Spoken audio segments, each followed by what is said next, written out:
Okay, I'm not supposed to be giving out candy, but we giving out candy. I had to make something happen. I didn't bring it, but I need to bring it. I was like, I think you need to keep the office, right? And you can just run down there. Run down there and grab it. Yeah, because there's all the stuff is there, not all of it. Is it right in front? It's right in the, I can do that. it's in the, those bins.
Good evening.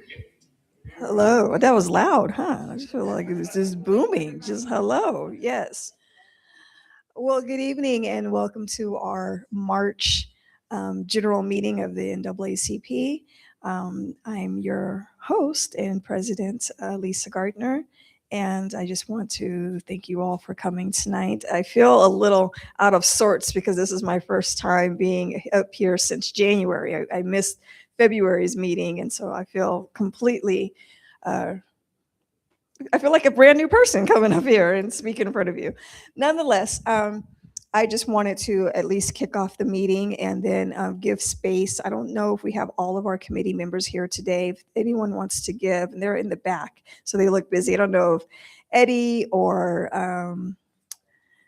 Dr. Mace, our executive director, or Hatley, if anyone wants to give any updates or news that I have that they want to share. That's anything that's coming up. I don't know if it's too premature to go ahead and share the dates of our candidate forums.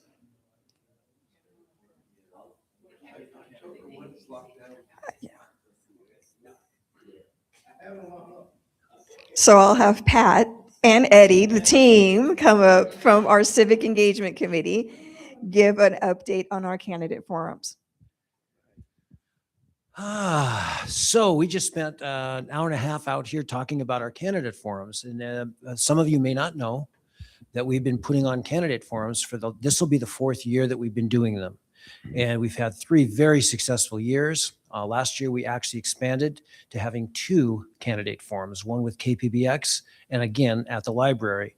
This year, we've already arranged again to do one with KPBX on October 1st.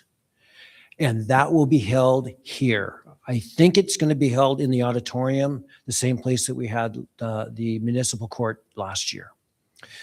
So you could put that on your calendar. And the second one is going to be down at the Spokane Public Library on the 3rd floor like we've done before. And at this point, it looks like it's going to be very aggressive. So we're taking a very aggressive perspective on this. We're bringing in, we're probably going to have 3 separate forums. I'm not going to divulge those because they have not been contacted and put in place yet. But that's what we're going to be going after on this next, the one down at Spokane Public Library. And so that is going to be on the 14th of October, 6 to 8:30. So, and that's going to be communicated later on. You don't have to memorize it today. But I think that just from what our discussion was tonight, I'm very excited about what we're going to be bringing to the table on the front of the candidate forums. On that, Eddie, any tabling things that we should probably be aware of? At the moment, we're just really focused on the forums. So if something comes up, we will let you know. We'll send emails out, especially for the people on our committee, Civic Engagement. So with that being said, thank you. Thank you all. And if you are just dying to join a committee, I mean, seriously, we have fun. We put on, we have one of those light globes for every one of, no, we don't do that, but we still have fun. Anyway, with that, thank you. All right. Thank you so much. You guys didn't tell them when your meetings were. When's your meetings? Every Tuesday. The first of the month, every first of the month, Tuesdays at what time? At 5:30. Okay. All right. So if anyone has a free Tuesday evening to join the Civic Engagement Committee. If Rick Matters was here, he would want me to plug the Building Restorative Communities. They have their meetings. I don't know the dates. Do you know the dates of the Building Restorative Communities? I think we have one coming up on the 31st of March. I just don't know the time. While that's happening, I don't think that we have any more events coming up. Dr. Mace, do we have any events coming up? The swim program is for Well, we have a swim program, but its swim program is for Rogers students. So if you have a Rogers student who wants to learn how to swim and eventually become a lifeguard, part of the lifeguard program, they can sign up at their school. Yes, I see your hand. I've been organizing with this, and it's going fantastic. It's collaboration with the Mhm. YMCA, Rogers, the LC swim team, and the NAACP. And so they've got 2 more weeks left, and it's been absolutely fantastic. I've been down there and seen the swimmers, and it's just been a really positive, great community-focused collaboration. I love that. Thank you for sharing that. And I had a meeting with Dr. Adam Swinyard 2 days ago, and the hope is to expand the swim program beyond LC and Rogers so that we have all of Spokane Public Schools, and they're willing to, hopefully, fingers crossed, pay for all of the swim classes for those students to learn the lifeguard skills and to get their certification. And then putting on my city hat, funneling those kids who get their certification to become lifeguards to be lifeguards for the city of Spokane. So looking at a lot of opportunities for those students who they work hard to not only learn how to swim, get their lifeguard certification, let's put them to work as well. So that's what's happening. And I believe tomorrow we're having our simulation lab, and that is the healthcare committee. They work with Shadle High School and Rogers High School, and having those students go to Providence. They have a simulation lab where students learn about drawing blood, being phlebotomists. They learn about giving birth, OBGYN. They learn about CPR. It gives them pathways to healthcare outside of, oh, they want to be a doctor, oh, they want to be a nurse. Let's show them what technicians do. Let's show them what phlebotomists do. Let's show them what other opportunities and careers are in healthcare outside of doctors and nurses. So they're doing that tomorrow. And another thing that we're looking to expand with Spokane Public Schools. So for the Criminal Justice Committee, we do have an event coming up on March 31st from 5:30 to 7 p.m. at the Hive, and that is our Building Restorative Communities. And it is going to be about, let's see here. Oh, it's a film showing, How to Love Your Enemy. Yes. Oh, Jane, yes. Do you want to say something about that? Yeah, I just want to say it's a movie about a community in Colorado who has implemented restorative justice within their criminal system. And we're going to have a conversation afterwards to talk about how there may be application within Spokane. So it's a movie and a conversation. All right, so that is going to take place on Tuesday, March 31st at 5:30 to 7 p.m. at the Hive. Thank you for that, Hadley. All right, any other announcements from I see my crew is slowly filing in. I won't disturb. Yes. NAACP Ed Committee next Tuesday. I can give you the link. The Magic Lantern, right? Yes, at the Magic Lantern, they're having, this is the Zoom. I was thinking about the Barbara Jordan movie. That's going to be at the Magic Lantern, and is it next Tuesday? It's the 25th. Yes. Okay. All right. I think that covers it. So I'm not going to stand in the way of our guest. I'm really excited about our guest tonight because he's extremely special to me because he is the man who brought me back to Spokane, former city council president, Judge Brian Beggs. All right, thank you. You can drive slides for me. Excellent. All right, well, I'm really happy to be here. I know, I would say about half of you, and I've seen most of you at other events that even though I haven't met you, I'm really glad to be here. I'm here on behalf of kind of a coalition of people within county government and include some community members, including your own Rick Matters, to try to get some word out about what's going on with criminal justice. in our community, and most importantly, get your feedback about what you think is happening, isn't happening, what you wish was happening. And just a little backstory, a little warm up, and then I want to talk a little bit about a online survey that we have that you can click on in a little bit, not yet, and just tell directly, okay, these are my thoughts, whatever they are. It'd be great to have. But in our community, see, I came back in 2004 to run the Center for Justice, and almost since I was there, our criminal justice system has been broken, probably broken a lot longer than that. And they've been talking about, some people have this view of like, oh, if we could just have a big enough jail, it will all be fine. And then there's another group of people that's like, no new jails, like whatever you do, don't build another jail. And somewhere in between there is the truth of what works. But just even hearing about the restorative justice practices you're talking about warms my heart, because I've been in that space long before I was a judge, mostly as a lawyer and a community advocate, and then a city council member is where I was coming from. But now I'm a judge. I have a slightly different view. Not my opinions haven't changed, but I just have a different perspective from where I sit. And I mostly, for the last 3 years, have done family law, but every week I have people in front of me who are pleading guilty and being sentenced to some kind of disposition. And now I just recently have been transferred to the criminal docket, where I see a lot more criminal cases and trials. So, but for 30 some odd years, I represented people who were involved in the criminal justice system directly or on the side, and police issues, jail conditions, all those kinds of things. So I kind of a civil rights lawyer is my thing. But one of the things I learned when I was city council president is that when we are in leadership at a city or county level, we govern for all.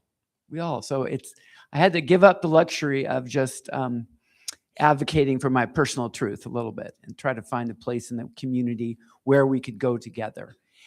So part of that is this group that the county convened. It's grant money from the MacArthur Foundation.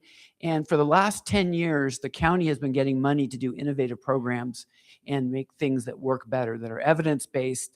And when I say work better, I mean work better for everyone, including people who come into the system not going through the carousel of in and out of jail, and nothing happening.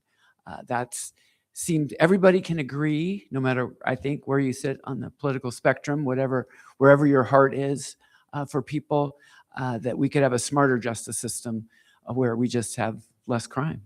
And we kind of know now what works and doesn't work, and probably a lot of you have some ideas on that. But anyway, 10 years ago, we started getting money from the MacArthur Foundation to do different pilot projects and try things out. And then this is the last year that we got money, and they asked us, okay, we need to hear more from your community. We need to engage your community. It's not enough for a few of you to sit around in a room and figure out what you think's best for the community. We need to do that. So this is part of that. We are going over, there's probably 20 of us. We're going to all different groups, neighborhood councils, just giving this a version of this presentation. Probably all 20 of us do it differently. So, so that's what's going on. But there are, if you could give me the next slide. All right, so there's a few different groups that you might be interested in. One is this Safety and Justice Challenge. So I just told you about that. They get grant money, literally millions of dollars a year for the last 10 years. And there's a group of people who get together. They're all inside people like judges, police, public defenders, prosecutors, probation, and they're just trying to make the system work better with that grant money. It's not externally facing until this effort. The SRLJC is the Spokane Regional Law and Justice Council. That was a group, again, about 12 years ago that started, and it's chartered by the legislature. Every county is supposed to have one. There's about 20 people on that, and it includes those same kind of people, judges, but also county commissioners, city council. And when we were starting that, I was a little, again, more of a, from the activist. We really fought. I think we're the only county in the state that has actual community members on it too. So we have 4 community members to get that voice out there. And we take testimony, we have meetings, we discuss things. I would say, just honestly, it is not that high profile at the moment. It's not that active. There was a time, I don't know, 6 or 7 years ago, there was like big arguments and big issues, and it was kind of exciting. Now it's a little bit of a backwater. Doesn't have to stay that way. Racial Justice Work Group is a subgroup of the SRLJC, even more of a backwater at the moment, in my opinion. Just me speaking, not on behalf of the county. I don't think we've had a chair for 2 years. People keep applying. The county commissioners haven't approved the people that are applying. Again, it used to be a really good working group. We developed a racial justice toolkit, a race equity lens, that we were trying to take all criminal justice policies and put it through that lens so that we could really say, what is the impact? And I'll just give you a super example of Seattle that I heard about using this racial justice lens. They were having a problem in Seattle where people were not showing up for juvenile court, young people. They weren't showing up. And so they said, okay, we know what to do, because from there, maybe they just need reminders. So they would send letters on court letterhead to these families, and a few people more showed up, but people of color were not showing up. And then they dug a little deeper and they kind of got some feedback. It's like, yeah, you send me a letter from the court, I'm not going. I'm like, that's the last thing. It's kind of triggering. So what they did was they partnered with the Boys and Girls Club, which worked with youth in the neighborhoods and was a trusted ambassador. And they gave them the contract to call these kids and say, hey, you got court coming up. If you don't show up, there's going to be a warrant. And by the way, if you're afraid, we will go with you. Because there was a lot of gang involvement at the time, and people also didn't want to go to court because it might be perilous to go there and be seen there. And sure enough, the numbers went up of who went there. And not just kids of color, but actually everybody's numbers went up, because the Boys and Girls Club was just better equipped to get there. So that's what we talk about, a racial lens. It's like, okay, what works or what doesn't work? It's not quotas or anything like that. It's like, let's just be real about what's going on. So that's the work that the Racial Justice Work Group was doing. It needs to be fired up again. So please harangue your county commissioners and anyone else you can to try to do that, and don't let it go away. Then this last one is the community engagement leadership team. That's me and these 20 other people, including Rick Matters. We're just trying to get people engaged. We don't make any decisions. We don't make any recommendations. We're just trying to talk to people. If you could, I don't know if there's one more slide there. Oh, okay. That's not very exciting. Can you get me the survey? All right. Curtis asked me to go a little bit out of order of that because, yeah, he,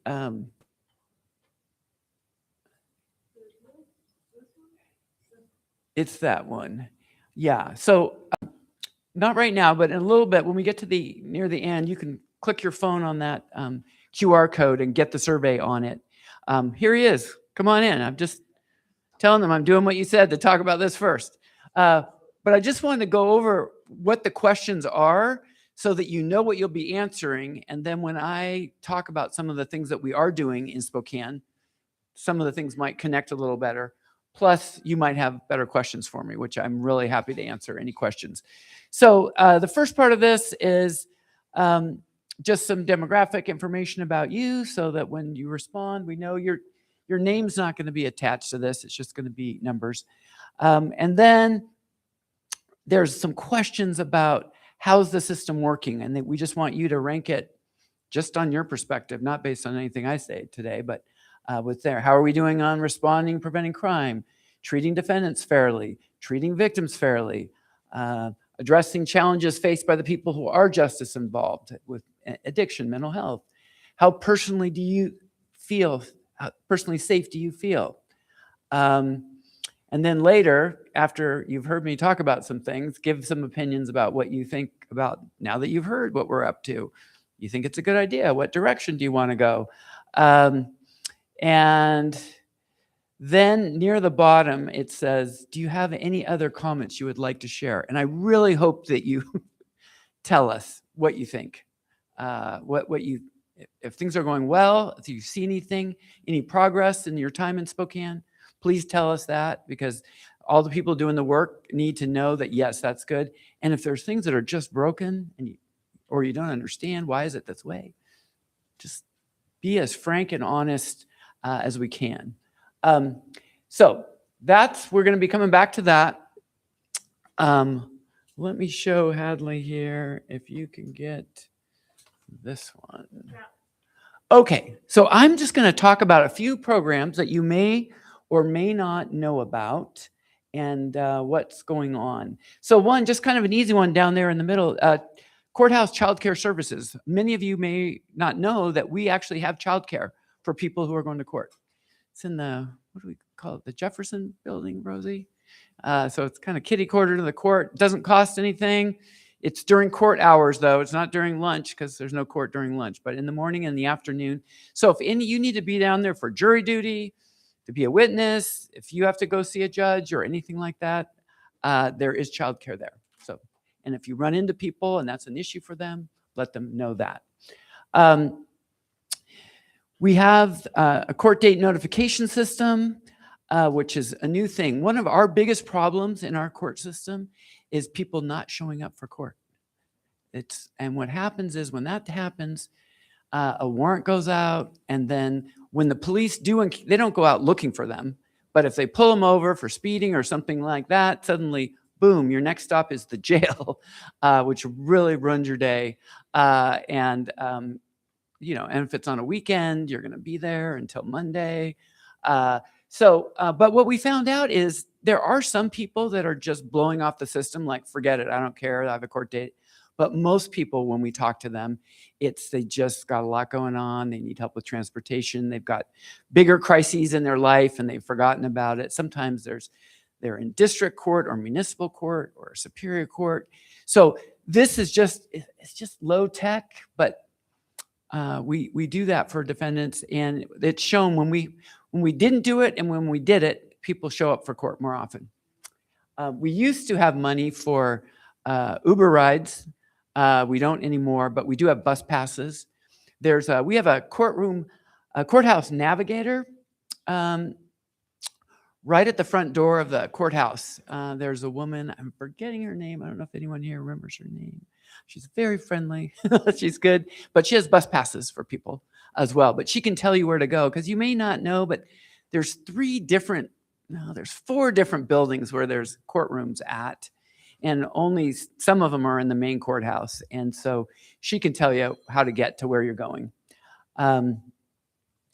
Then I want to talk about supported release. I was waiting to do that because it's really a substantive thing and it's really helpful. So what happens right now is, if someone is arrested and taken to jail, usually they're going to be there until the next day. If it's a weekday, they'll appear in front of a court commissioner and they'll decide, should they have bail or can they just be released, because we trust that they'll come back to court. And the presumption is, under our law, is you're presumed innocent until you're found guilty. Therefore, even though you've been arrested and an officer thinks maybe you committed a crime, you shouldn't be hanging around in jail unless for 3 reasons. One, if you're considered super violent, that if we let you out, you're just going to go cause mayhem. That's one reason. Another reason is if we think you're going to interfere with witnesses and things like that. And so sometimes, especially in maybe domestic violence kind of cases, the perpetrator gets arrested, they get out and they continue their campaign against their partner and, like, better not go to court and things like that. So if we think that's going on, then maybe we wouldn't. And then the third, and kind of the most often, is people they haven't shown up in the past. And so people leave them in jail because unless they can pay bail, which most people can't, to make sure that they're there. So this is, again, part of that not showing up, but it fills up all these jail beds with people who aren't necessarily dangerous. They're just not very reliable. And then they lose their job, they lose their housing, can't take care of their kids. All these things happen because they are not reliable. Supported release is essentially they assign kind of a caseworker. If the person wants to do it, it's voluntary. But if the person says, hey, I'll do this, The judge is more likely to let them out, and the caseworker person just helps connect them with services. They might need housing. They might need some mental health treatment, some substance abuse. They're not required to do it because you can't, until someone's convicted, you can't make them go to treatment. Some people in the community are like, oh my gosh, the police have arrested this person. We know they've got a drug problem. Send them straight to treatment because that's more humane than jail. But by law, constitutionally, we can't do that because they haven't been convicted yet. If they're convicted of drugs or are driving under the influence of alcohol, then you can make them go to treatment, but you can't. But if people are sitting in jail and they're told, hey, you can get out, you just have to go to treatment, and with this, that seems to work. And what's been great is we've been doing this for about a little over a year. The return to court rate, super high, and they're not committing new crimes while they're out in the community. Like 92% not committing new crimes out in the community. So again, I'm always trying to figure out, okay, the people that are worried about repeat crime and excessive crime, and then the people who are worried about these poor human beings that are being essentially tortured in cages in jail, like where's that common ground? Supported release is one of those. Right now, it's only in district court. So that's misdemeanor court. So for crimes less than a year, potential sentence, committed in the county, but not in the city of Spokane. City of Spokane has their own systems, which I'll tell you about in a second. But this supported release is really effective, and ideally, we would expand it to felonies so that there wouldn't be people in jail who could be released safely with support. Before we had this, the problem was it was kind of all or nothing. We either kept you in jail, and there's absolutely no way you could commit a crime outside of the jail, commit a crime inside the jail, or we would just let you out with no support around you. And, people have issues, they'll continue on. So this is that middle ground that I'm super excited about. And if you go down, I think we have, Crisis Stabilization Center. I don't know if you're familiar with this, but we have a center that has, I think, 42 beds, and essentially it's pretty close to the courthouse. If someone is arrested by the police, because the police think they've committed a crime, haven't been convicted, but think they have, and that's a low level enough crime, not a super dangerous crime, and the person is willing, the police, instead of taking them to jail, will take them to this crisis stabilization center. And they go in there, and it might be sobering up if they're under the influence. It might be a 3-day mental health hold and getting treatment, or they can even stay up to like 30 days if they just need to get some stability while they're waiting for a treatment bed or something like that. So no jail people, it's nothing like that. It's medical people. They get their actual physical medical taken care of as well. And we can, like I say, 40 people at a time. The police have to be interested in it, and they're usually a pretty good sense of, would this help the people? And the person has to agree, so it's voluntary. I'm going to call it a secure facility, meaning you can't walk in or out. But if somebody really wants to leave, they can leave, but they just call the sheriff's office, and as they walk out the front door, they take them back to the jail. So it's but it's not a jail-like situation. It's more of a hospital kind of situation. Hadley, if you could go. It is co-ed. Yep, it's co-ed. And then, it's not here yet, but the other thing is we're building another one they're going to call it a 23-hour facility, same kind of crisis stabilization, you can't stay. The reason it's 23 hours, I think it's 23 hours, 59 minutes, is there are a bunch of weird health insurance rules, Medicaid rules, if it's over 24 hours. The other reason why the Crisis Stabilization Center is as small as it is there's another rule that you can only have 16 beds before you're considered a hospital. And so even though I told you there's 42, it's 3 units that are physically separated within the same building. So it's technically that. So there's these kind of weird rules that are out there. But anyway, that new center, I think is going to be done by October 2027. It's, again, a sobering kind of crisis center that anyone can go to. There is electronic home monitoring as an option for people. The county is not really doing that very much. The city is doing it. And you've probably heard of it. You know, you've got this kind of ankle bracelet hooked to your cell phone. And basically, it's programmed of where you can be and where you cannot be at any one time. And so again, instead of being in jail, as long as you don't go within 100 yards of the person who was the alleged victim or go near some other bad place that your probation officer doesn't think is a good place for you to go. They just have that plugged in and they do it.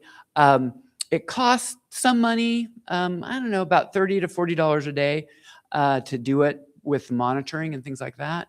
But so much cheaper than jail, which is like $200 a day. And you can stay in your house, you can keep your job, go to school, take care of your kids. The city does it, but they only have enough capacity for a certain amount. And again, the city, when I say city, we have city police who arrest for misdemeanors and felonies, but our city court is only misdemeanor. So it's lower level crimes. But again, it gets people out of jail and they can do good things. There is some people in the criminal justice are like, okay, we're not going to put everybody on electronic home monitoring, because if you can be safely in the community without being on any monitoring, you just show up for your thing, then we don't need to do that. And the Constitution says no. But if the choice is stay in jail for 2 months while you're waiting for trial, or be safely in the community with some monitoring and structure, they do that. Now, one thing it's not, some people think, oh my gosh, I shouldn't necessarily say, hey, if the person gets within 100 yards of the person that they beat up last week, will the SWAT team come out? And that it's not that way. It's a more passive monitoring. What will happen is if they go within, there'll be a report generated, the probation officer will get it, and then they'll go get the person. But it's not gonna like stop somebody who really wants to do some harm. But those kind of people probably shouldn't be on electronic home monitoring, essentially. So that's out there. And then therapeutic courts, maybe you've heard of drug courts. And drug court is an alternative sentence. Basically, you plead guilty to a crime that was involved with drugs. It might not be drug possession, it might be drug influence crimes, but you've been assessed, you have a substance abuse issue, and they say, hey, if you want to, for the next year to 2 years, go through treatment and be supervised by the court, come in once a week to start, then once a month, maybe once every 2 months. If you do that, and that doesn't mean you can't have some mistakes, but if you stick with the program and you graduate, you don't go to prison and the charge goes off your record. So that's kind of the classic, but we have expanded that across the state, particularly in Spokane. We have one also veterans court. So a lot of veterans have PTSD and then co-occurring substance abuse disorders. And we have a court, it's just for veterans. Again, they have to want to do it, and the judge has to go, yep, I think you would be a good candidate. And their support network is this thing called the Veterans Forum that meets every month. Lots of veterans and support services places, and the people go and they get sponsors, and it's not really AA, but it's kind of that same vibe of really a program of people doing that. Super successful. I'll talk about one more court. Probably the biggest therapeutic court in Spokane is Community Court. I don't know if you've heard of that. Every Monday at the library, they have a room full of social service providers, housing, mental health, substance abuse, get your driver's license, childcare, all these different things. And it's for lower level crimes in the city. Again, not super violent crimes. And you go there, and what happens, when I went to visit, it's worth visiting, by the way, if you're interested in it.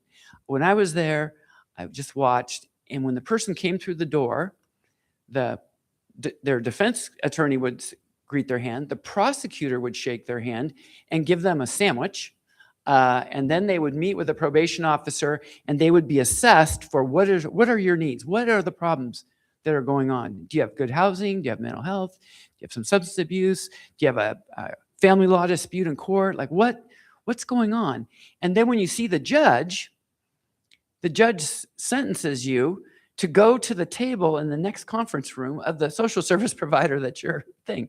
So it's sort of like a dance card, and it just depends what your needs are. And they're like, okay, your disposition is you go over there, you talk to the housing person and get your driver's license, and then you're going to do community service, cleaning up litter and stuff around the city. And you keep coming back, same kind of thing, a week, every other week, month. And then at the end of it, when you're doing well, you graduate. And the most powerful thing on graduation day, all the people that have helped you, including the police, the prosecutor, the services, they're all there. Everyone's crying and happy, and the person moves on. And for all these court things, the reoffense rate is very low. The typical reoffense rate for a felon who goes to prison in this state, within 3 years, 70% of them will be back charged with something. 70%. Okay. So if you had a business model like that, you'd be like, no, this is crazy. This is not work. Because jail and prison aren't really that good for rehabilitating people. There are some people who need to be there for all sorts of different reasons, or for a short time maybe, and some people longer. But it's not that if the goal is reduce crime, again, I'm talking for the majority of people. I'm not talking about the kind of people that are on television that we don't really know what to do with. But the majority of people are coming back eventually. But the recidivism rate for people who are in drug court, veterans court, community court, for the people that finish, and I just want to be clear about that, if they finish the program, super low, under, anywhere I'm going to say between 5 and 15% reoffense rate in 3 years. So you compare that 5 to 15% to 70%, you're like, okay, we're on to something here. Now, but the truth is, just because some people are like, well, what about these people that just go to community court and then they crash out and they don't do the program, they don't go to the dance card, they don't get housing. What happens to all those people who are in that therapeutic court?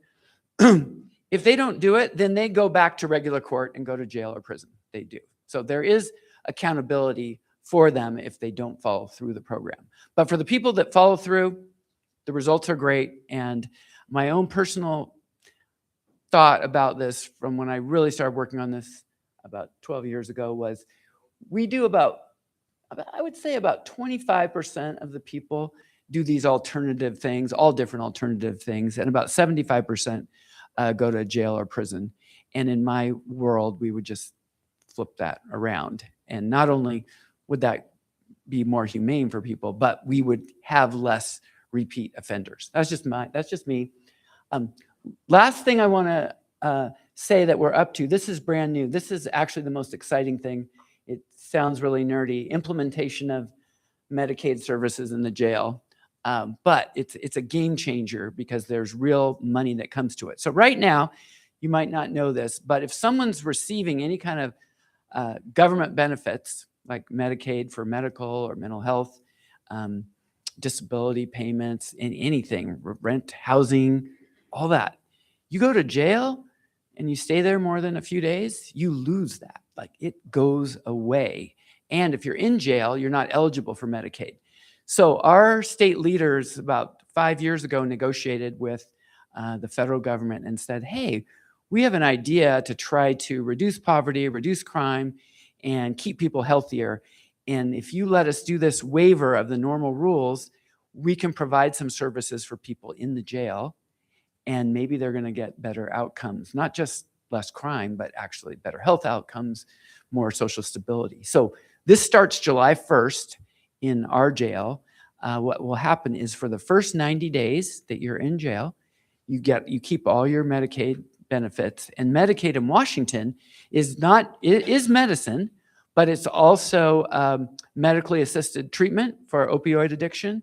It's mental health, and it's also peer navigators, people who have gone through the criminal justice system and are now out and recovered and resilient and wise and trusted to help people who are in the system get out. That's very effective. And also planning for housing, employment, education. So your first 90 days, you can be assessed for what your needs are or a person's needs are. And that way, if you're kind of stuck in jail and the judge is like, I'm not sure I want to let Mr. Beggs out or not, I can say, hey, I've got a plan. I got a place to live. I got a therapist lined up. I got a bed at drug treatment. I got childcare for my kids.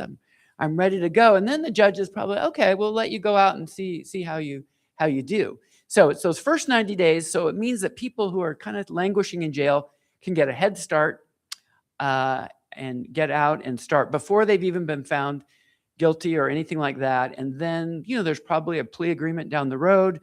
The prosecutor's not going to be as concerned if the person's stable. And then the other thing is for your last 90 days, you're in jail or prison, you can get those same services. And when you're released, you're going to be released into housing and potential employment opportunities. And again, you're going to get medical and mental health all along the way and be there. And so this is potentially a game changer because we always knew that most people who are in our jail have other issues, which is one reason they're there. I mean, they still have to be held accountable for their behavior, but there are reasons that contribute. But we never have money to do anything about it. This, starting in July, we will. And there's probably 30 counties in the state that are doing this. Most of them have already started. We're in the last tranche. So anyway, that has a really high likelihood of help. And then I think the last thing I want to do before I ask questions, I don't think there's anything more on that, is there is one other group that's meeting right now, and you might have heard of it, called the Health and Safety Task Force. And the county and the city working together, and Greater Spokane Incorporated, I think the Valley Chamber, and there's some other big group that's doing it. But anyway, we have like 80 people, all different subgroups, all different kinds of folks. Some of them are, court-related, law enforcement, but most of them are just people in the community who care. And we are brainstorming around if we were to put a 0.1% sales tax or even up to a 0.2, how would we use the money to really make the system work better? And again, when I say the system work better, I mean less crime, less repeat crime, support for survivors, and just like change the cycle that we have been in. So that's going on right now. We are in the middle of 4 monthly meetings. We've done 2. We've got 2 left to go. And then the county commissioners would put something on the ballot maybe in August or November.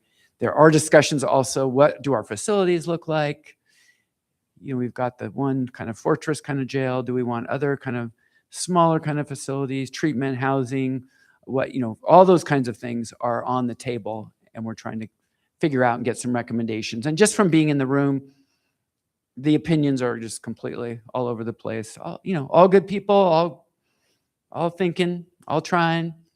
And then I guess the last thing I say, I'm sure you already know this, but the other really broken thing in our criminal justice system is racial disparity. If you're Black, if you're Native American, you're just being charged, arrested, jailed like 5 times the rest of the population. Not quite as disparate for Latino, but African American, Native American, just off the chart. And we've made some progress that we've gotten the city and the county to pay attention to that. But as I mentioned earlier, the racial equity group is not really meeting. And so we need to really keep pushing on that. We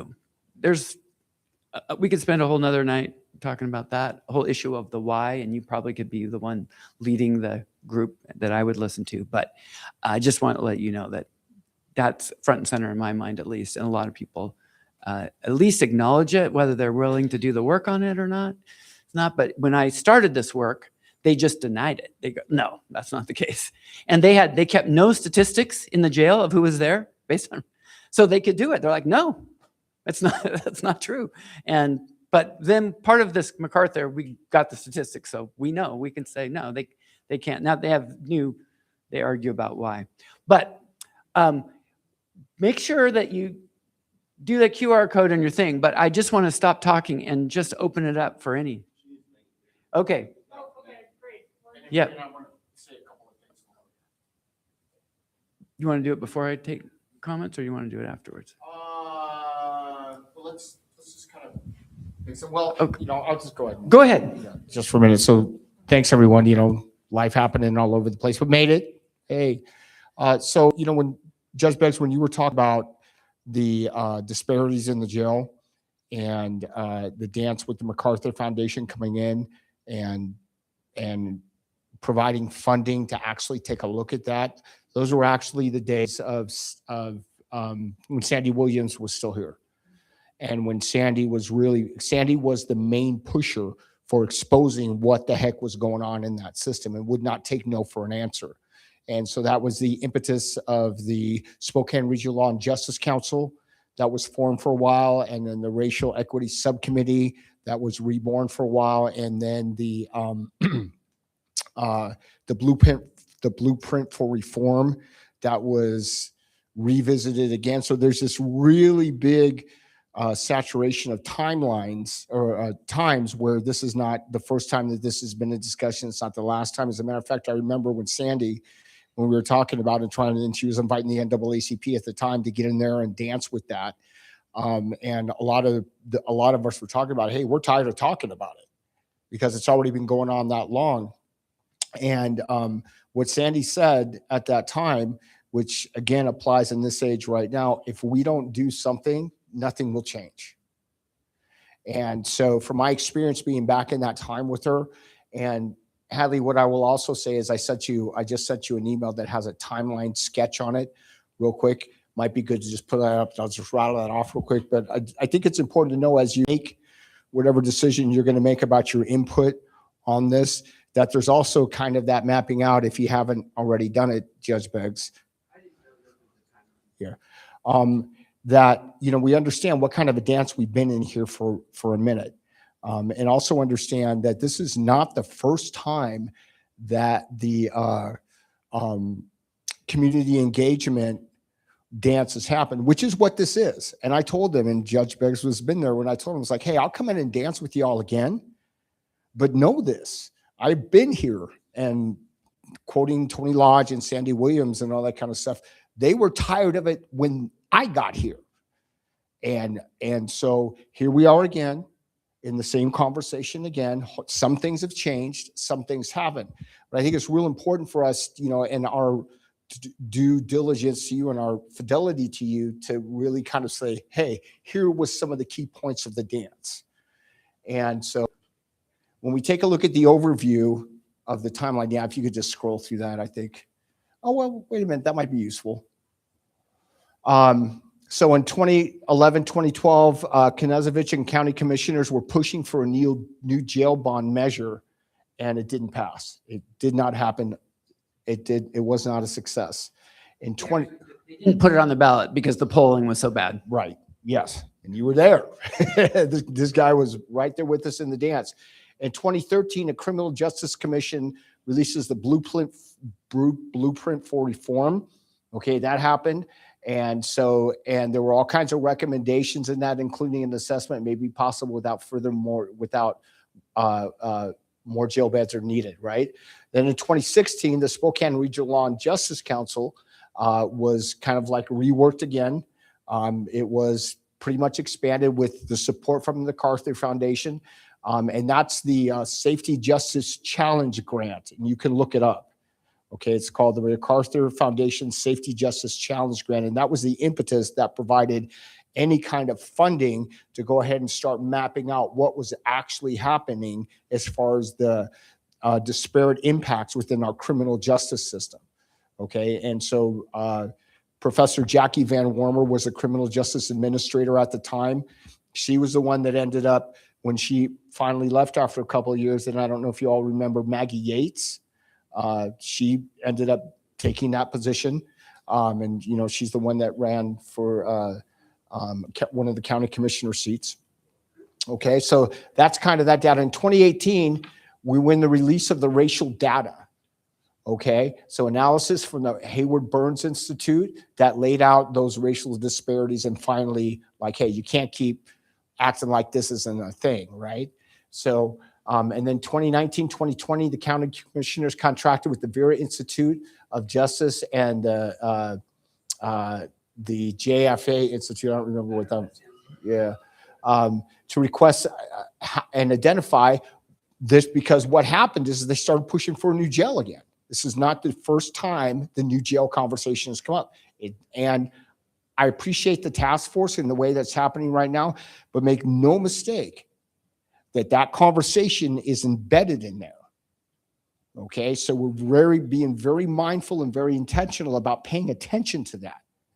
Okay, so anyway, they tried it again, and in that Justice Task Force, it releases the guidelines and recommendation, which guess what the recommendations were? Not a new jail. Okay, and all of that huge list of reforms that Judge Beggs just went through, how some of them were and some of them weren't fulfilled. So really, when you get down to it, all the recommendations and all that work and all that millions of dollars that was poured into the system, mapping it out, proving it to them, proving it to everybody, something we already knew was true, that essentially what happened is that the Board of County Commissioners, which is what this is going for before again, and I'm getting in front of this conversation to kind of name it, because we're still in that same dance. We have some real strong reform allies in the Board of County Commissioners right now, but they're not the weight of it. So I guess the point that I'm trying to make is that after all that, going from there all the way to that 2020 zone, getting all those recommendations, having people because the county also, Judge Beggs, and please correct me if I'm wrong, but the county also had to do some matching dollars in the Safety Justice Challenge Grant, right? So the Board of County Commissioners also poured millions of dollars into getting these experts that they obviously approved of, because they paid for it too, to come in and tell them about whether they need a new jail or not. And basically the answer was, in short, no. And then they gave a whole list of recommendations that also lined up with most of the blueprint for reform recommendations. Okay. And then we have what we have. And so when 2023 came around, they tried it again, even after all that, and they rejected that sales tax increase, which had the embedded new jail piece in it. And then in 2025, now this new thing is formed, which is this community, it's that task force. Yep. The health and safety task force, and then the community engagement leadership team. And so that's what this is that team kind of coming together with people like me, because I got in there and they asked, and I'm like, I don't know, where are we gonna, what are you guys gonna do different this time? And so, and that echo of what Sandy and so many others had said over the years is that, the chances of them changing things, but what we know for sure is nothing will stand a chance to change if we don't do something. And so we're back in that conversation again. And that conversation is now, this is the impetus, and the survey that you're going to do now is some of the impetus of the push in that conversation now, with the MacArthur Foundation coming back in and providing funding and support. And here's one of the conversations I want to let you know I made sure happened with the MacArthur Foundation. We made sure it happened. Judge Beggs backed me up hugely in this. And that was that, what are you guys going to do different this time? Are you going to just turn around and come in and do the thing and then turn around and bail on us? And what we need is, we need you to stay in the game for a minute. We need you to stay in it for at least the medium and hopefully the long haul, so that we can actually get the change that you can obviously see that we need, and that those of us in the community are demanding we need to have. And that we seem to have this barrier happening with our echelon of government that just really struggles with doing very much about it. Okay, so now this survey that you're getting ready to experience is going to be another thing. And yes, it's another thing. And honestly, some of it they've probably heard before. But there seems to be, and the reflection that I'm getting from that task force with allies like this in the room, is that, hey, they are really kind of talking about the thing. They are really kind of trying to plan out, how do we not maybe just get a different facility, but actually how do we really do it well, coming from other people and system experts and community experts other than the people who actually run the jail, right? Because that's been the dance, is the people that have been running the jail have been part of the problem. And then it's been the Board of County Commissioners that's not been really kind of like hearing the voice of the community. So now everybody's coming together in a much more concise and meaningful way to actually maybe finally, hopefully, start dealing with the problem in a much more tacit way than we've done in the past. Because what I'm gonna, and I'll close up with this as I kick it back to you, Judge Beggs, is that when you look at the recommendations of that 2020 task force, they have basically not done a lot of it.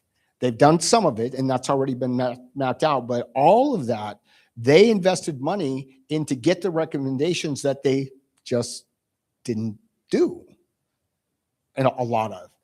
And so then how do we magnify our voice? It's got to be, again, to say, hey, this is what we demand. You ask for our recommendations, here they are. I think this is the second, because I was in that meeting today, that SELT meeting today, and I think this is only the second or third survey that's been done yet. And so we are right at the cutting edge of this. We are right on top of it. And your voice, I mean, I love you. Your voice matters to me.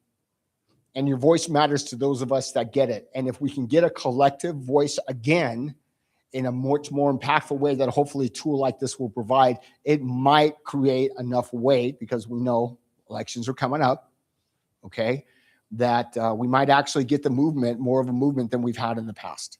And so that's my spiel. I know. Yes. Here, Curtis. Yeah. I just wanted to say one other slight perspective, and then I just wanted to hear any questions that people have. For the last 2 years, I've been on a task force statewide of jail modernization. And what I learned a lot of things on it. But what I learned is that we are not the only community in this situation. So in the 1980s, the legislature gave millions of dollars to the counties to build new jails. And they're like, okay, we just get the state money, build all these jails, we'll be fine.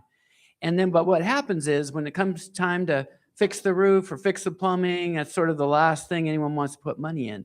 And so our jail and jails all across the state have just been degrading. So now everybody's like, oh my gosh, we got to do something. Because regardless of what you think about our jail, I think everyone would agree it's broken inside. It needs a lot of investment to even function in any moderately healthy way. So the question is, how much do you fix it? How much do you build something else? But we are not the only one. All across the state, everyone's having the same thing. Nobody has enough money for enough public defenders, enough jail guards, enough prosecutors. One of the problems is we have an auxiliary jail, out at the airport, Geiger. Half of that isn't usable because they can't find enough jail guards. So it's like 300 beds out there could be there, not saying but that's why they're not. So there's all these problems, and we don't have a tax base, especially in our community. We're not a wealthy community to really fix everything all at once. So we have to find ways to be creative, and that's why I'm so excited about stopping the cycle and reversing it, and people coming out, going through the system and only 15% reoffending instead of 70%. So that's my passion. And then when that many people don't reoffend, there's that many fewer victims. And I spent my legal career helping crime victims, so I particularly have a big heart for that. But that's what I'm up to. But I do want to hear any questions you have and any comments about anything. Any of this. So my first question. Oh, you've got the mic already. Yes, I do. So my first question, I have a question and I have a comment. My first question is, how long is the survey open for people to take the survey? I don't know, but I don't think it's going to close anytime soon. It's It's not like next week or something. At least a month. All right. We just met about this today, and so since this is just now starting to happen, it's definitely going to be carried into at least the middle of the year. Yeah. All right. And so what I'll do is I'll commit that we put this in our next newsletter, or then maybe even a couple of more newsletters so that it gets out to the community. The QR code and just kind of a little bit of that that menu of things that we're doing within the county and city. That's, and then I think my comment that I wanted to say is that you touched on a really good point in that we all know it's no secret that the numbers and the disparities, that there are more African Americans and Native Americans who are incarcerated. That's what it is. So by taking this survey, we're essentially helping them. We are essentially, it's like, how can we help? This is how we help. This is how we use our voice to help them. And then anyone else who unfortunately comes in contact with the criminal justice system, making sure that we're utilizing our voices and helping with these surveys so that we can, like Curtis said, move the needle. Because even when I started with the city, these conversations were happening, but nothing was going on. Nothing was being done. I sat in those rooms with Miss Sandy Williams. I sat in the rooms with Curtis. I've sat in the rooms with when previous mayors, and we talked about these things and nothing happened. Now here's this chance where community is being asked to participate. And a lot of times we don't participate. A lot of times we don't do surveys. We don't vote. We don't show up to these forums, and then we complain on the back end. So this is our chance to really use our voice and really move the needle, and then hold accountable because you did use your voice. You can say, I took the survey, I came to the forum, I met with NAACP, we listened to Judge Beggs. Why is this not being done? Why is this not being done? Why is this needle not moving? So this is a chance for us to really, really move the needle as a community and get this stuff going. So that's all I had to say. Here, here. That's Anybody else have a question? Yeah. Get it, Preston.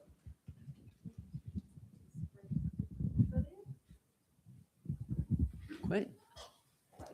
I have a question about like the history of Geiger specifically that I'm hoping that you can maybe help Okay. me with. Sure. Is it true that at one time Geiger had a lot of like reentry programming and it was very reentry focused? What was your experience with that, if it was true? And did you think that that was actually reducing recidivism in any way?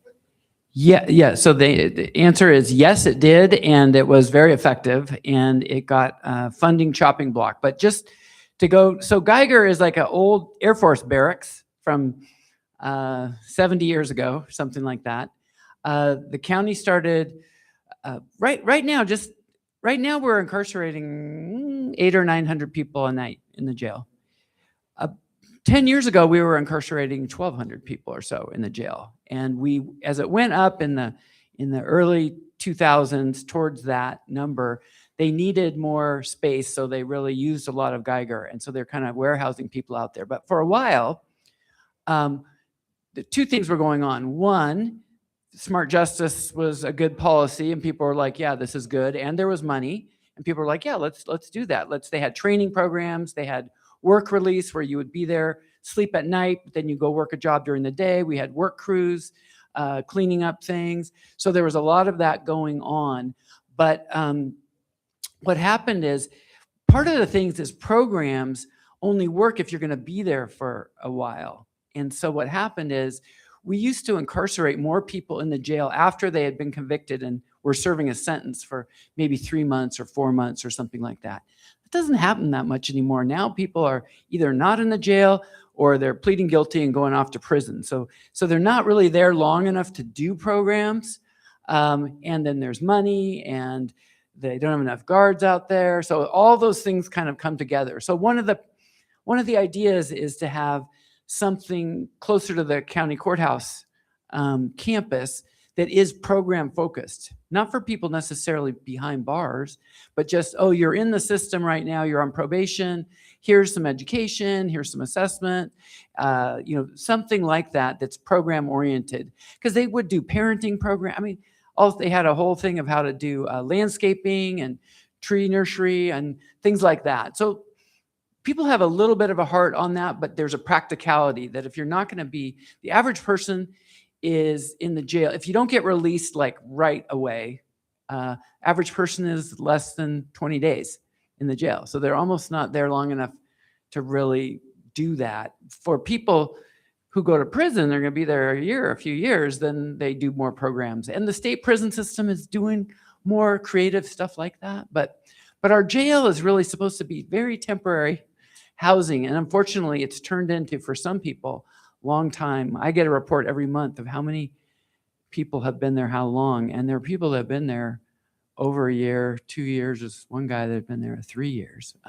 And it's not a very, I shouldn't say very, it's just a completely inhumane place to be. We don't have enough staff for people to get out of their cells for more than an hour every day right now. It was not built that way. Yeah, the county. No, Geiger, you have a little more, but the county jail, that's, but so anyway, I could go on. Other questions, comments? I understood that you said it's $30 a day for the electronic monitoring. Who's paying that? Well, that's the thing. For the city pays, but the county does some electronic home monitoring. If not pretrial, it's after you've been convicted. Instead of being in the jail, they will let you do it, but you have to pay. So it doesn't favor people of a lower income. But it drives me crazy as a taxpayer because I'm like, okay, $40 a day for this person to be on electronic home monitoring, or $200 a day. I'm paying the bill. So like I'd pay the 40, not the 200. But there's just kind of this thing of like, no, we need to punish you a little bit. And that's part of our thing, just to go off on a side tangent. Our criminal justice system gets a little confused about what it's up to. So we have 4 different reasons we put people in jail to punish after they've been convicted. Not beforehand, it's just a safety issue, but after they've been convicted. So one is we want to rehabilitate you. We want you to be better.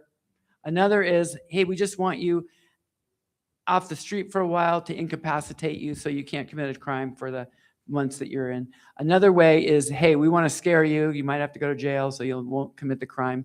And then the 4th way is we just want you to suffer, just punish. Like the world will be better if you committed a crime. The world will be better if you suffer enough. And they're just kind of the moral balance. It's really old psychology thinking in my, because it doesn't really help.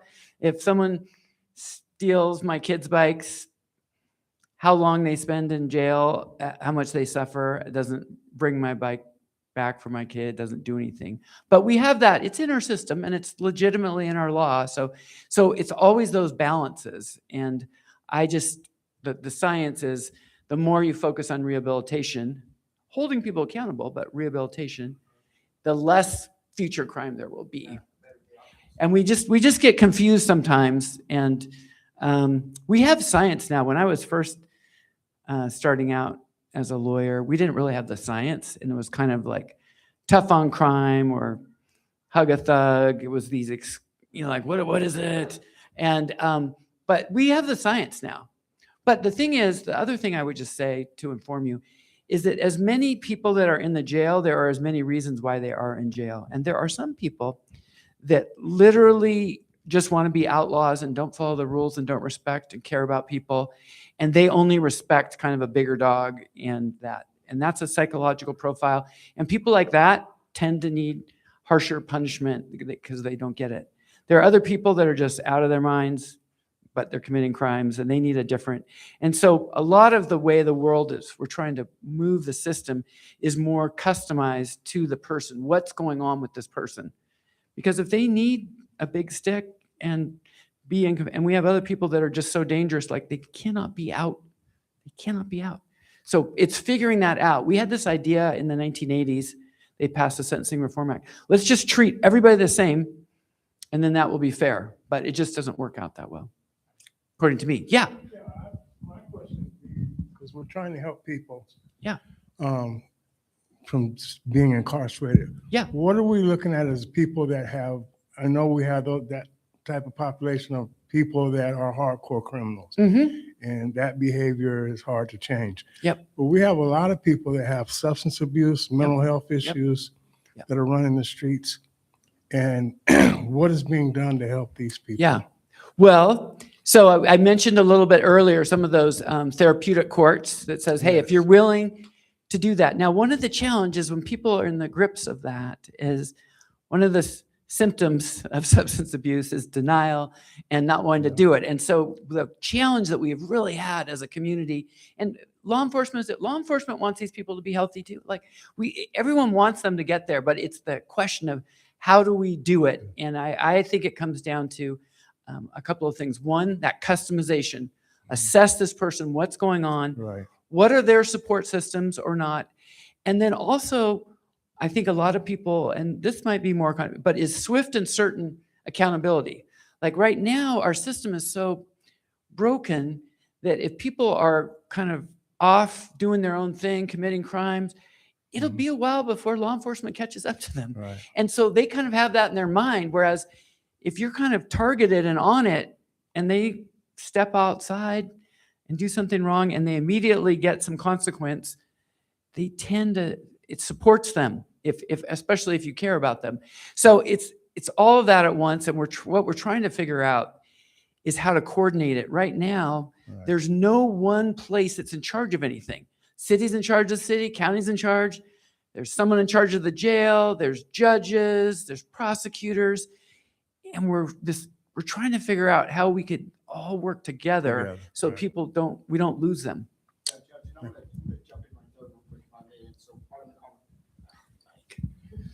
Part of the conversation that we have, and I have the pleasure of hanging out with Doug and many of you in this room. But one of the things that we talk about too is like, there's no doubt there's brokenness in the system. There's no doubt. Okay. But what we also start contemplating when you start mapping patterns over time, over the history of it, actually, a lot of it seems to be operating exactly how they designed it to. A lot of confusion, a lot of our corner, our thing, a lot of infighting and that kind of stuff. And I think what we have, and it was Sandy that really, Sandy and Tony Lodge that really kind of helped get this up to the front for my consciousness, was that number one, that intentionality, but again, that piece about if we don't do something, it's going to keep doing what it's doing. This thing is a hydra, right? So, if you pick a head, you might make some progress on the head, but then you got the other 6 to deal with, right? So that's a thing. So then how do we have a multi-pronged approach that starts understanding the beast that we're actually dealing with, right? In a way that starts in this particular frame, in a way that starts really addressing the brokenness of it until we can make some other progress in some of these other larger circles. In other words, getting everybody to work together, right? So that's its own thing. And I think what's on the table for us many times is also that is bottom line is that fiscal and political pressure, right? Do you really like your position as county commissioner or mayor or whatever the thing is? Well, or prosecutor, right? Those are voted in. One of the things that we looked at last time, if you all watched the last election session, is we actually made some progress. We got up to about 40%, just under 40% as far as voting. And I'm in Eastern Washington and in the state, right? I'm sorry. That's still abysmal, right? We have to, and it's to Lisa's point, and the theme that you've already heard is, use our voice, use what ability we do have, because if we come together as a collective, which is what they've never wanted, then we actually will be able to probably get something done.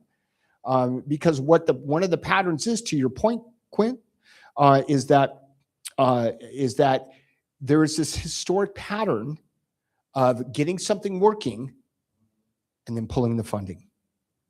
And that has absolutely been at play. Did you watch, anybody that's been paying attention, did you see what happened just before, about 6 to 9 months before this last election cycle, the presidential election? DOC started pulling funding.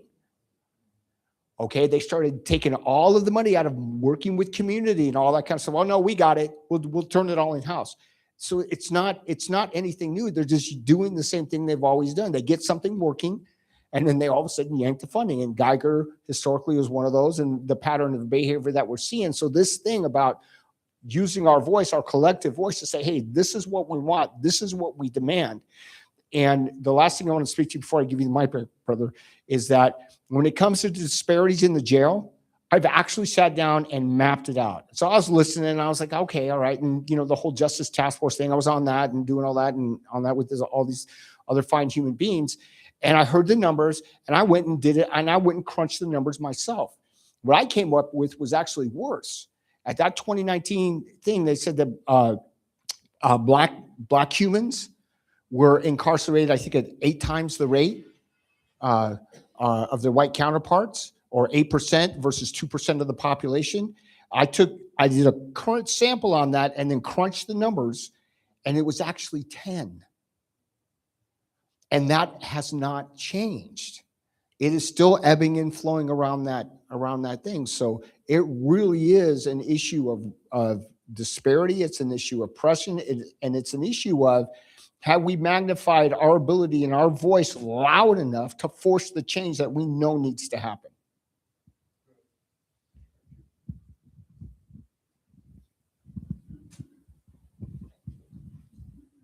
Oh, did you want it, Jeannie? Oh, well, our education committee had a movie a couple of months ago, and we really realized the issue of learning disabilities in terms of criminal justice in particular. And that's a statistic that goes back to the 50s, where like 70% of those incarcerated. I never hear, we do hear about mental health, we do hear about drug abuse, but nobody ever wants to do that. And they're in the jail, the education is pretty bad, I hate to say. Well, So no, the the number I've heard for years is 70% of the people who are inmates in jails are functionally illiterate. So you have that. You have 60% suffer from a serious mental health issue. Something similar on substance abuse. And then there's a level of unemployment and poverty. Like if you put all those over, they all intersect. We know who's going to be in the jail. And then since Rosie has worked with young people all her life, she also knows that anyone who's been in foster care is probably going to be in jail. So we know what it is, and we kind of know what they need, and we just kind of hope that it's not going to happen, but we have to attack all those things. But ma'am, yeah. Well, my question is, we know about the racial disparities. What about the prison population? You see an increase in females being arrested? Yeah, Yeah. I read that. Okay. It's part of equal opportunity. Yeah. No. There is just little, I don't know the percentage, but it's typically for years, your jail prison inmate was a male under 35. Like that was and after that, men grow, their brains get a little better. They learn, but it wasn't female. But now I don't know what it is, but it's a challenge. And so I wanted to say one little ray of sunshine, maybe, of change, is that it is broken for everyone. For many years, our criminal justice system was only broken for some people. But I talked to jail guards, and their lives are miserable. They can't hire them. They don't want to stay. They're sick. They die young. It's miserable. They are miserable. If you talk to a police officer, they are so frustrated. They arrest people who commit crime. They take them to the jail. Before the officer has driven out from the line of cars, the person is already released. It is broken for everybody. And I just encourage you, when you're in the community talking about it, is take a listen to what everybody's concerns are and bridge that common ground. And like, yes, you are right, my friend, my neighbor, the police officer, it is broken. And we want to fix it for you too. And jail guards and the domestic violence survivor and the burglary survivor, the person whose car window got crashed in, you're like, oh my God.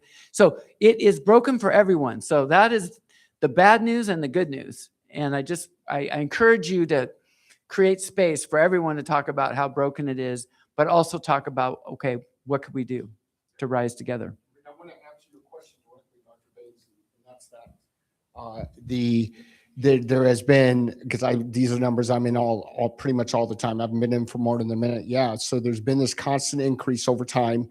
And as I've heard politicians say, but the increase is less than it was the previous year. So it's in a decline. No, it's not. It's still on an upcline, but it's just less of an upcline than it was, 7, 8, 9 years ago, but it's still on an increased track. Yeah. Yep. Yep. It's still climbing. Yep.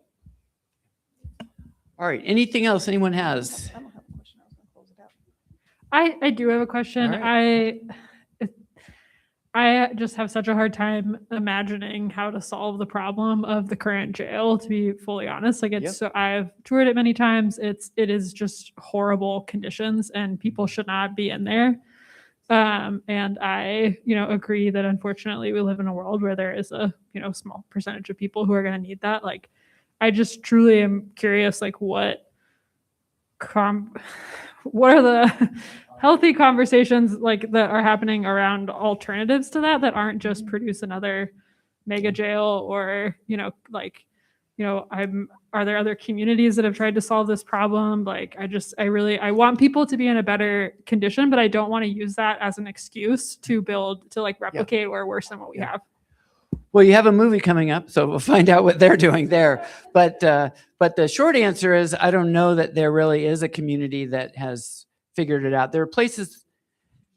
I think what there are promising programs all across the country where people are doing one piece of it really well. But I'm not aware of anyone that's really put the whole thing together. But this is what my ground is every day is that every time we take someone that would go through the normal system of just incarceration and suffering and their mental health getting worse and worse, and then their kids have lost their parents, and every time we save someone out of the river,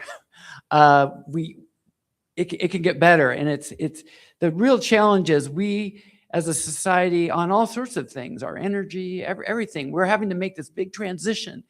And it takes a lot of money to do it. And so one of the things we get squeezed in is these programs work, the evidence works, and people aren't against them anymore. They used to be against them. They're not against them. But we don't have enough money to operate the system. We're doing it the way. And so they're like, we can't afford it. And so it's that transition. And so one reason to look at this tax thing is if they structure it so that it's really services and doing things that get people out of it, as opposed, in my mind, to just buildings that don't help people.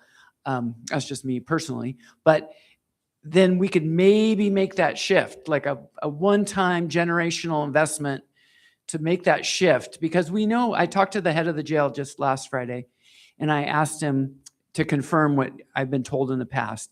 How many people are in our jail of the 800 or 900 that are seriously dangerous and need a maximum security? It's 100 people. It's 100.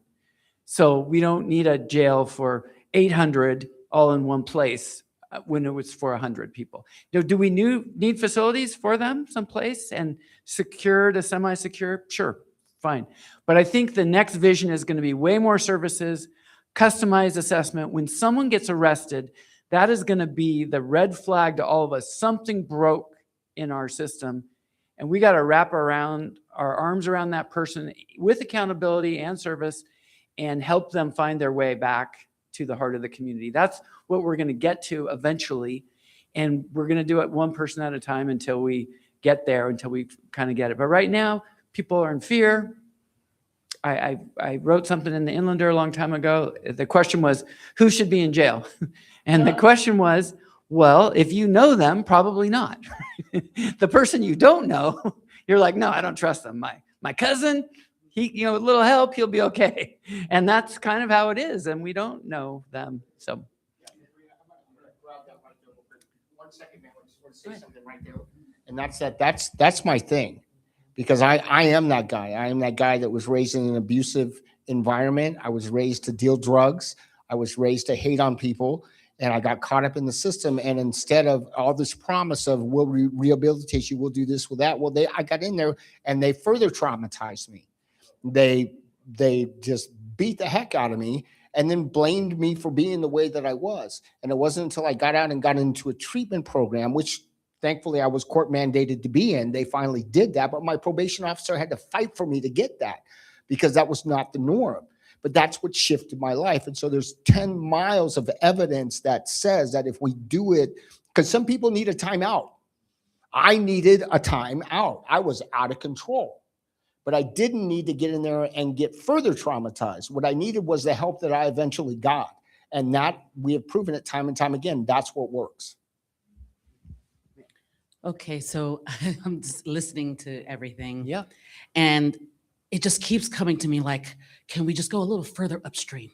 Mhm. Like Yep. further upstream Yep. so that we don't have so many people who are behind the 8 ball, right?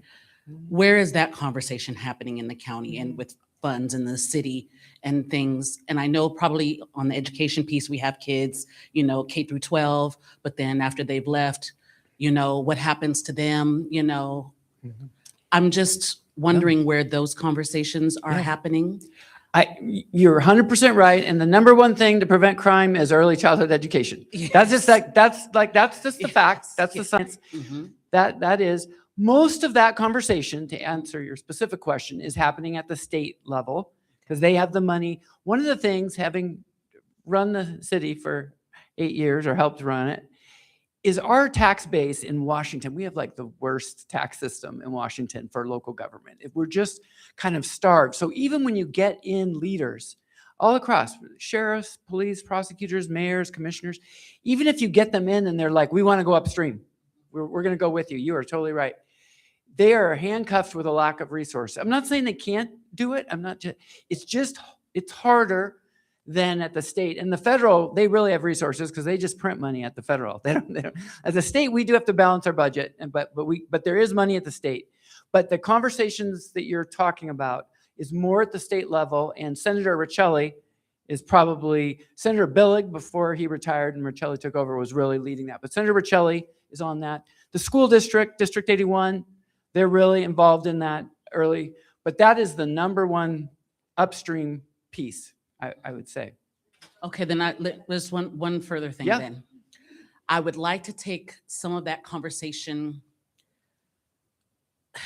away from dollars. Like, I think what I'm wanting is that we have, when we talk about community, that piece. I think that's just what my heart is seeking. So that we can maybe catch each other a little better. Yeah. Don't have the answers for that, but I just wanted to put that out. But I just want to 100% affirm that, because the dollars come when the community connects and gets an understanding. And if you don't have that conversation, no one's going to put the dollars in. So you're right on. Can I add one more thing to that one? Of course. The community also has a responsibility. And I'm just wondering, in the whole context of what you spoke about tonight, which is wonderful, love it, and the upstream is so important. But I also hope there is something in this conversation that includes not just the community going, we want a safer community and sit back, but we're part of it. And we have a responsibility as well. And so I would love to see that being brought into all of these conversations. And my last thing, because I know Lisa wants that.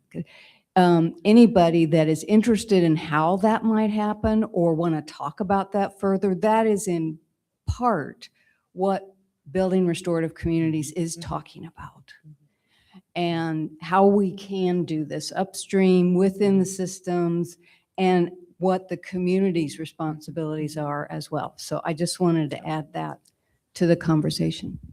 So true. Yeah, we want it. And we're giving you the mic because we have people online, and so they can't hear you without the mic. Well, I think you know this. It costs more to house an inmate than it does to educate a child. So you're right, our monies, funds, support should be invested in our children. I'm an educator too. All right. Right on. All right. I hate to cut you off, but it's 8 o'clock, and we have to be respectful of Spokane Community College in their room. So do you want to wrap it up? Well, I just want to thank you for your attention and being here. It's my great pleasure. I was so happy when Rick said, we should have you come, Brian, instead of me talking to my people. But I do. This conversation is so important. And just kind of like you said, no, it's about a community. It's about conversations. And it's how do we give people opportunities? So your group is important because it can lead the way. I've run 3 different election campaigns and I've knocked on thousands of doors. And my perception all over the county and the city, most people are just trying to survive every day. When I show up at their door, they're like, okay, I'll talk to you for a minute. But they all are good people, good-hearted. They want to raise their kids, support they're trying to do it, but these pressures are on them. And so when we find a moment to come together, and whether it's a movie night or it's a gala or it's just a meeting or the committee meetings, that's there. But it is that, how do we want to be with each other? And I already gave Hadley credit to her before you all came in. But this idea that we all belong in Spokane, to me, is the most powerful concept that we can do across all our differences and commonalities. So I just encourage you to create more space for the people around you, even if they're not your best friend, and have hope. We can be so much better. Spokane, I tell people, Spokane is the best it's been in 100 years, and I just think it is. And so it's from people like you all. So thanks for having me. Thank you for being here. Thank you. All right, so with that, I will close out the meeting. Again, we will put this into our newsletter and email it to everyone so that you can have all of the information and take the survey as well. You don't have to go home, but you have to get out of here. All right, thank you.